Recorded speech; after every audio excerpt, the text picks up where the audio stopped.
Hi and welcome back to the YouTube channel. I'm back again with another video for this week. This one's inspired by a game we had on the stream, so I think it was last Tuesday, so the last Tuesday in July. If you want to go back and check out, feel free. You can find the link to the Twitch stream down below. One of my opponents played this card against us, and to be honest, I wasn't even aware it was available on MTGO. And it kind of inspired me to go and create my own version of it. I've copied a lot of what my opponent played against me, so if you are watching this and you were the opponent, I am sorry. I can't remember your name now. I did make a note of it somewhere, but on all the bits of paper I've got on my desk in front of me, I can't find it, so apologies for that. But it was one of the opponents. They were very nice. Can't remember if they won the game or not, but the deck was cool, and I really enjoyed playing against it. So I thought it was time for me to have a go at building something myself. So without any more talking, from my point of view, let me introduce you to the deck for today, which is Damia, Sage of Stone. It's an expensive commander. 4 black, green, and blue. For 4/4 legendary Gorgon Wizard, Death Touch. Skip your draw step. At the beginning of your upkeep, if you have fewer than 7 cards in hand, draw cards equal to the difference. This is a lot of card draw. It's probably one of the better card draw engines I've seen, and I am really quite excited to have it going on here at the moment. I have just realised one thing, but we're going to change that as we go along, so you'll see me change it in a minute, so I know what I'm going to take out for it. And I just like the idea of this, so I've gone with a deck that really does top out round about, okay, we go up to 8 for Crate Hoof Behemoth, but that's just understandable, but we're kind of topping out mainly at 4, and I haven't gone much beyond 4. Mana value for cards, that is, or casting costs, if you like me, converted mana cost, if you want to go back to the really old school way of saying things. Because at the end of the day, you want to be emptying your hand as quickly as possible and draw more of your cards and get into your win conditions. So here's what we're doing with this today, and I'll make the change that I've just thought about as we go along in a second. Sorry for that.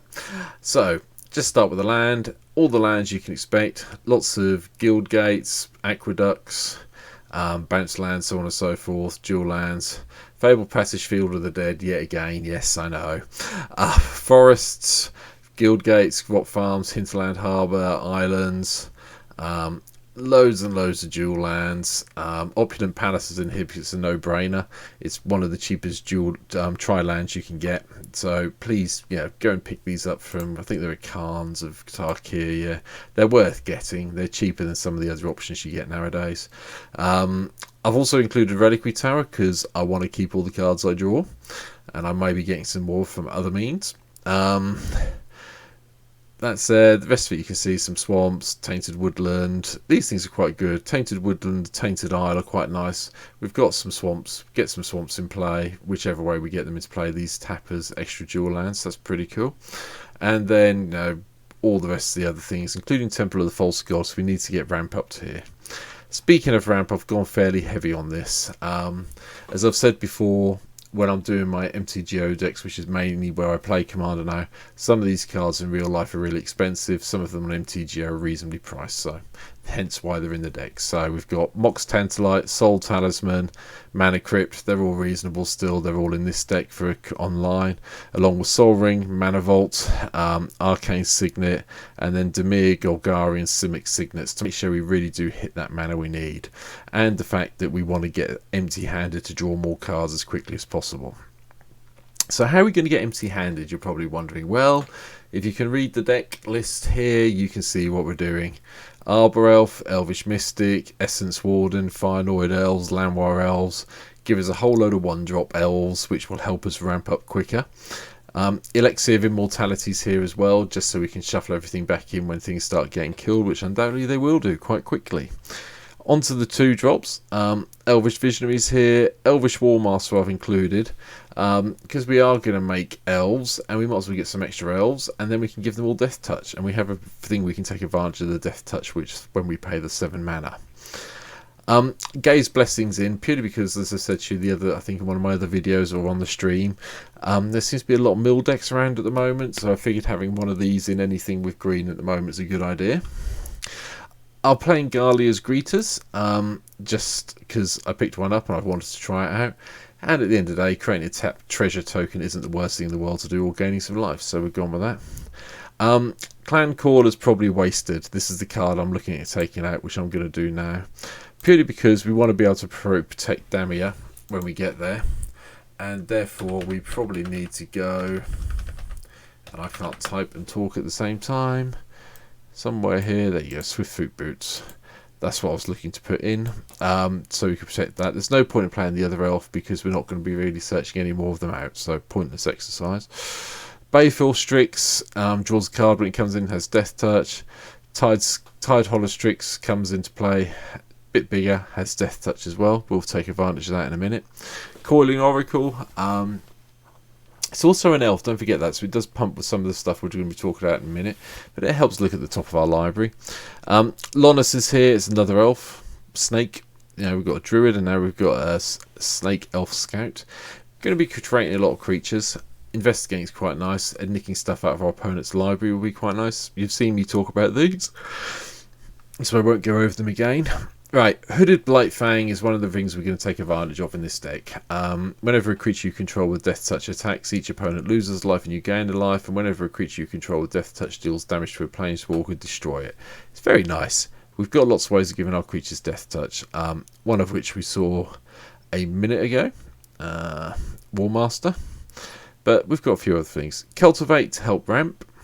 Elvish Rejuvenator to go and find some lands that we might be missing. Imperious Perfect to pump up our elves and create some more elf warriors if we need them. Marwyn to help our mana ramp so we get up to here so we can create a hoof down when we need to.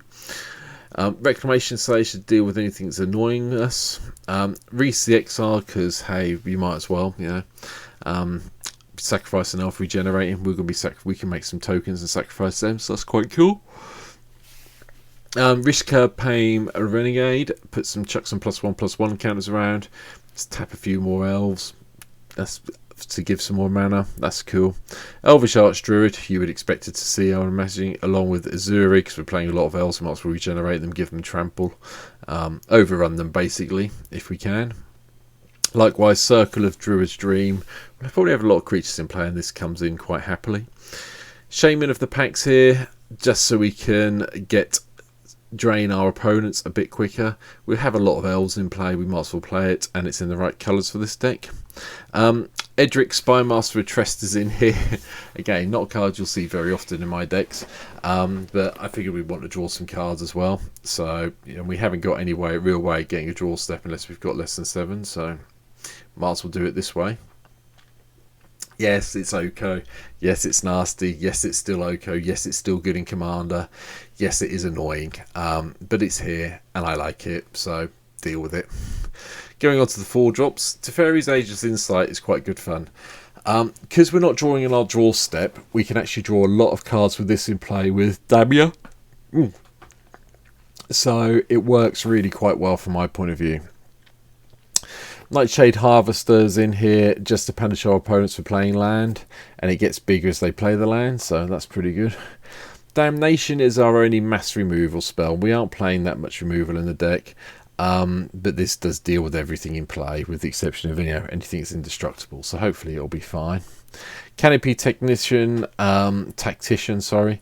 green and 3, give all the other elves +1/+1 and can tap it for 3 green mana, helps us get up to create a hoof a bit quicker. Certiculous Root to go and find the gate cards I've put in the deck. There's a reason that's why the gate cards are in there.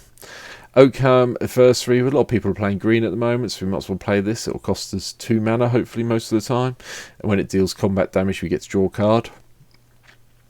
Likewise, Beast Whisperers here because we'll be drawing creatures, playing creatures quite rapidly I hope, and we get to draw for them as well, which gets around to skipping our draw step. Binding of the Old Gods is just a way to deal with things, and it does give us Death Touch, all our creatures Death Touch until the end of turn, which makes Hooded Blightfang quite dangerous. Likewise, Elder Fang Venom's in here. Attacking elves you control have Death Touch. It triggers this as well. And whenever an elf you control dies, each opponent loses a life and you gain a life. So even if they block your elves, they're going to still be drained a little bit. Harold Unites the Elves is here, just so we can mill the cards, put an elf from a graveyard onto the battlefield. And also, when we get to the 3 stage of this saga, whenever an elf you control attacks this turn, target creature an opponent controls gets -1/-1. Probably zap some of the Eldrazi if they are in play with this, giving them all negative modifiers. Lathril, Blade of the Elves, is in here. Whenever it deals combat damage to a player, create that many 1/1 green elf warrior creature tokens, and then we get to tap it and tap 10 untapped elves you control. Each opponent loses 10 life and you gain 10 life, so that is a really good win condition. Poison Tip Archer gives us a bit of flying defense, because it's got Death Touch, and whenever another creature dies, each person loses 1 life. Rishimi and Eternity's Crafters here as well. We're playing blue, we might as well play Rishimi as one of the elves as well. It could be we can reveal the top card of our library and get something for free. If not, it's another way of drawing a card, so we can't complain. Likewise, Solemn's in here. Goes and fixes some of our mana, draws the card when it dies. Yes, it's not an elf, but it's Solemn Simulacrum. Right, Elvish Dreadlords in from the original Commander Legend set. It's got Death Touch, it's got Encore. Be surprised what you can do with Encore. Don't forget, when you Encore this, you get a copy of it for each opponent that you still have, and when those copies die, they give everything -3/-3. And don't forget, for each opponent, create a token, and you sacrifice them at the beginning of the next end step. So you will be given at least -3/-3 to all your opponent's creatures. You might be giving -6/-6, and if you're really lucky, you'll be giving -9/-9. It's very good, and I figure it's worth playing in this deck. Likewise, Twin Blade Assassins here helps with the card draw. It doesn't do anything else apart from that, but at the beginning of your end step, if a creature died this turn, draw a card. Yep, sounds good fun. Tamio Completed Sage is here. I wanted to try out Tamio. There's no other reason of having this in the deck, I'll be perfectly honest. It came out in Streets of New... no, it didn't. Kamigawa Neon Dynasty. And I just wanted to try it out and see if it was any good at all. I figured the -X ability to exile target online permanent with X from your graveyard, create a token that might be nice. Likewise, the notebook. Spells you cast cost 2 less to cast and tap draw a card. Might as well have that as well. Okay, it can get disenchanted, but hey hum. But the +1 tap up to 1 target creature, artifact or creature, it doesn't untap, locks down some of the more annoying things you may be facing. Consecrated Sphinx is in here purely because we want to draw some cards, and if we can draw off our opponent's drawing, all well and good. No issue with that at all. Grave Titan's in as one of the win conditions. Yes, it's got Death Touch. I just wanted it in to give us some more zombie blockers. And Garrick, Caller of the Beast, is here just so we can go and get creatures out of our library into our hand to cast. This is one of the cards that inspired me to build this deck along with Damia. It's one of the cards our opponents played very early against us in the game on the stream the other night, and I just did not realise how good this card was, I'm going to be honest. Even when you get a 1/1 coming to play every upkeep, you're gaining 1 life as well as getting a 1/1 each upkeep. You get something a little bit bigger in play that pumps it, the creatures come in. If they come in at 2/2s, it's 2, it's 3, it's 4, whatever it may be. It was just amazing, and I'm really glad that I managed to find one of these on MTGO and get it in this deck. Bear in mind, it's really good, in case I haven't said that enough. Likewise, Garrick Apex Predators in the deck. This is our main way of destroying creatures. It also means we get Beasts with Death Touch, which is quite nice. But the -3 destroy target creature is a little bit high. Sorry. I keep yawning, so I keep pausing, so if you get a little bit of interruption, you'll know why. Destroy target creature, you gain life equals its toughness, and -8 target opponent gets an emblem that with whenever a creature attacks you, it gets +5/+5 against trample.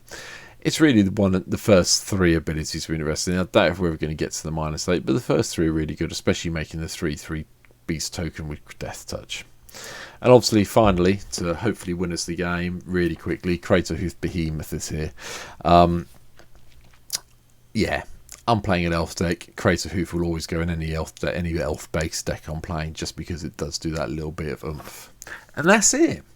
Like I say, it's really it's meant to be a fastish beatdown deck. We've got ways, like I say, Elixir of Immortality, Gaze Blessing, etc., to shuffle everything back into our library if need be. But that's how I thought I'd build Damia, Sage of Stone, to see if it worked or not. Thanks for watching the video. Please, hit the subscribe button.